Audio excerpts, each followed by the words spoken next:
السلام عليكم ورحمة الله. تخيل معايا لو كانت المذاكرة أسهل بكتير، لو كان عندك مساعد شخصي بيساعدك في الأبحاث والكتابة وحل المسائل الصعبة. زمان ده كان خيال، لكن في عصرنا ده الذكاء الاصطناعي أصبح هو المساعد السحري. في الفيديو ده هشارك معاك أفضل 10 أدوات ذكاء اصطناعي لازم كل طالب يعرفها، وهشرح لك بالتفصيل إزاي كل أداة هتساعدك في رحلتك الدراسية. الذكاء الاصطناعي في البحث والكتابة، أول وأهم استخدام للذكاء الاصطناعي للطالب هو في الأبحاث وكتابة المقالات. الأدوات دي هتخليك تكتب أسرع وأفضل. أول حاجة الشات جي بي تي من شركة أوبن اي آي، وجيميناي من شركة جوجل، مساعدك الشخصي في الدراسة. إيه هما دول؟ أدوات بيشتغلوا بالذكاء الاصطناعي التوليدي، بيقدروا يجاوبوا على أسئلتك المعقدة ويلخصوا نصوص طويلة ويشرحوا المفاهيم الصعبة بأسلوب يناسبك. تستخدمهم في إيه بالظبط؟ شرح المفاهيم المعقدة. لو في نقطة في درس مش فاهمها ممكن تطلب منه يشرحها لك بطريقة مبسطة، مثلا اشرح لي نظرية فيثاغورس بأسلوب بسيط مع أمثلة من الواقع. المساعدة في الأبحاث، بدل ما تبدأ من الصفر ممكن تطلب منه يساعدك في كتابة الخطوط العريضة لبحث معين. مثلا اكتب لي خطة بحث عن تأثير التغير المناخي على الزراعة في الشرق الأوسط. التلخيص، لو عندك مقال علمي طويل أو فصل من كتاب ممكن تديله النص وتطلب منه يلخصه لك في نقاط بسيطة ومفهومة. تاني أداة هي أداة كويل بوت. دي أداة لإعادة الصياغة الاحترافية، وبتستخدم بالذكاء الاصطناعي عشان تعيد صياغة النصوص، وده بيخليك تكتب بأسلوبك من غير ما تنقل حرفيا من المصدر. كمان فيها أدوات لتصحيح الأخطاء اللغوية وتلخيص النصوص. بنستخدمها إزاي؟ بنستخدمها في إعادة الصياغة. لو قريت مقال أو جزء من كتاب وحابب تستخدم المعلومات دي ببحثك، ممكن تحط النص في الأداة وهي هتعيد صياغته بأسلوب جديد وأصلي، وده بيجنبك الوقوع في مشكلة الانتحال البلاجياريزم.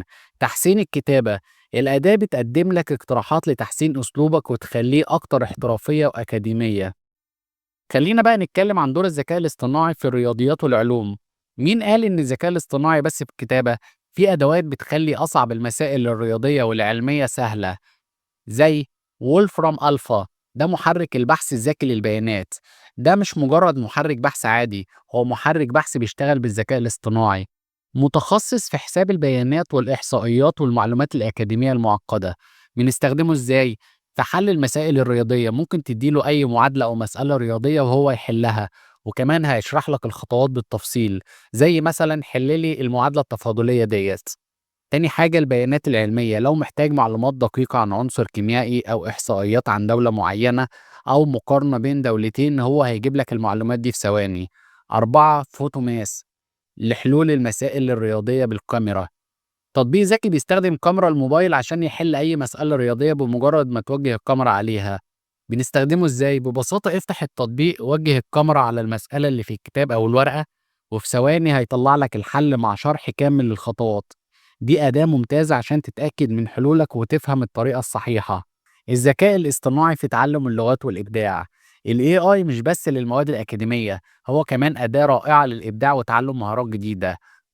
ديولينجو لتعلم اللغات بشكل مخصص، ده يعتبر أشهر تطبيق لتعلم اللغات بيستخدم الذكاء الاصطناعي عشان يخلي تجربة التعلم أكثر تخصيصا. إزاي بنستخدمه؟ في التعلم المخصص، الأداة بتلاحظ إيه الكلمات اللي بتغلط فيها كتير وبتكررها في التدريبات عشان تتقنها بشكل أفضل.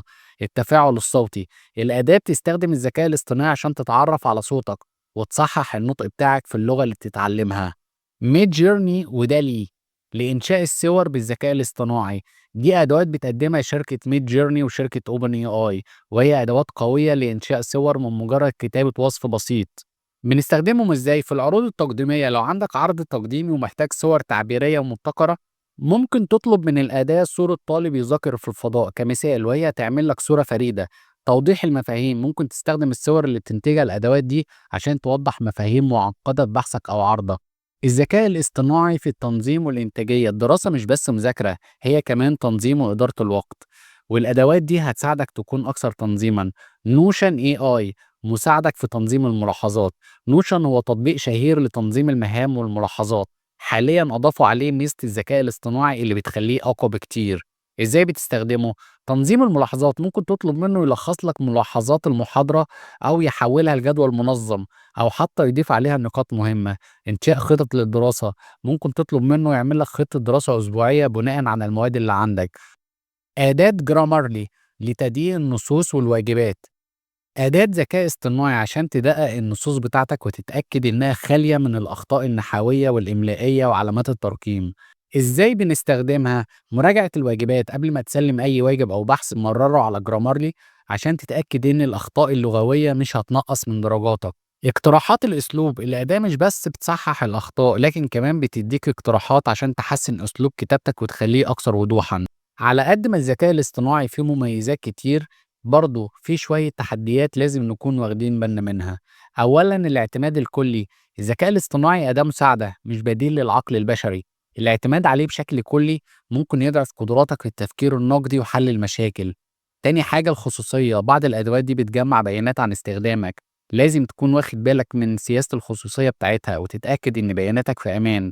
تالت نقطة مشكلة الانتحال، استخدام الأدوات دي في كتابة الأبحاث بدون فهم أو إعادة صياغة ممكن يؤدي لمشاكل الانتحال، البلاجياريزم، ودي جريمة أكاديمية خطيرة. الذكاء الاصطناعي هو ثورة حقيقية في عالم التعليم، هو اللي بيخلي التعليم مخصص لكل طالب وبيساعد المدرسين والطلاب على حد سواء. المستقبل هيكون فيه تكامل كبير ما بين الذكاء الاصطناعي والعقل البشري. الذكاء الاصطناعي هيكون زي الدماغ، لكن الإبداع والتفكير النقدي هيفضلوا في إيدك.